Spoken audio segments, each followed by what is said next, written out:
তো এটা আমার ফার্স্ট ব্লগ, আর আমরা যাচ্ছি আসানসোল দুর্গা ঠাকুর দেখতে। তার আগে আমরা 60 টাকা টিকিট কেটে রঘু টাকার দেখে নিলাম।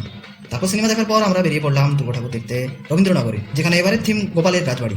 কলকাতা কুমারটুলি থেকে আনা হয়েছে এই মূর্তি, যা কিউর দুর্গ নামে পরিচিত। তারপর আমরা বেরিয়ে পড়লাম নেক্সট পুজো প্যান্ডেলের দিকে, যেখানে রোডের ধারে বানানো এক বিশাল প্যান্ডেল। তারপর এই প্রতিমা দেখে আমরা বেরিয়ে পড়লাম অক্ষর গার্ডেনে, যেখানে এবারের থিম মধ্যপ্রদেশের খেজুরাও টেম্পল। এক অপূর্ব কলাকৃতি দেখে মন ভরে যাওয়ার মতো দৃশ্য।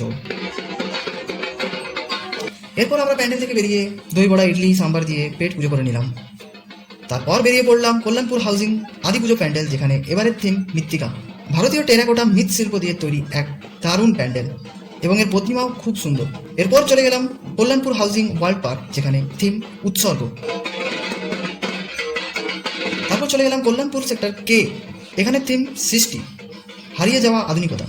আর এখানের প্যান্ডেল ও মূর্তি দুটোরই শিল্পী কুলটি নিবাসী। তারপর ভগৎ সিং মোড় থেকে এই গ্যাঞ্জাম বাসে করে চলে গেলাম ধামামাইন কলোনি, আর এখানে থিম হলো দিল্লির অক্ষরধাম টেম্পল, এবং এখানকার লাইটিং শো দারুণ, মানে কোনো জবাবই নেই। তারপর এখানকার ঠাকুর দেখে আমরা এই হাতি ঘোড়া দেখে আমরা বাড়ি চলে গেলাম।